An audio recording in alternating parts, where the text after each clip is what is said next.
Jessica Potts here, speaker, facilitator, trainer, and team builder. Also, generally, an ambassador of living your best day ever every day. But let's face it, it's more and more challenging to find positivity in these last several weeks since we've been living in self-isolation. And so I wanted to share with you something that's kind of helped me turn a corner. One of the articles that I've read recently was in the Harvard Business Review, which was a little bit funny for the topic, and it was titled "That Discomfort That You're Feeling is Grief." And it was an interview with one of the co-authors of the 5 Stages of Grief, David Kessler, who gave really interesting insight into how we are currently grieving. And we might be grieving things like the life that we once knew, grieving that the world has changed, grieving that we understand that this is temporary, but it truly doesn't feel that way. And so that's a tough thing for us to reconcile. We're grieving our loss of normalcy. We're grieving the fear of the economic toll. And most of all, probably our loss of connection.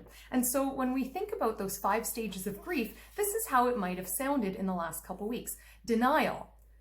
Definitely can relate to this one. This won't affect us. Nah, don't worry about COVID-19. That's not even a thing that we have to concern ourselves with. Anger. You're going to make me stay at home? Sadness or depression. I don't know when this will end. And I think that's a really real one for us. I've had people say to me, if only I knew when it would be over, I'd have an easier time managing it now. Then we might start bargaining. So if we do this for 2 weeks, we'll be good, right? If we do this for another 2 weeks, then we'll be good, right? So that's where the bargaining. So those are the first 4 stages. The 5th stage is about acceptance and accepting our new reality and being able to move forward from there. But then what's also really interesting is that David Kessler actually is about to release another book talking about the 6th stage of grief that he went to his original co-author with.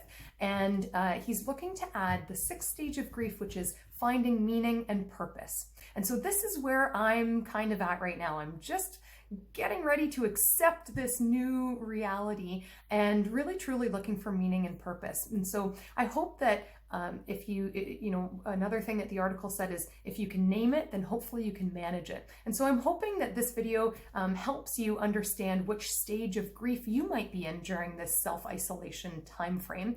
And if you can name it, then hopefully you can manage it and help you get to that next stage. Thanks so much for listening. I will talk to you. I messed up the end of the video. Until next time, Jessica Potts.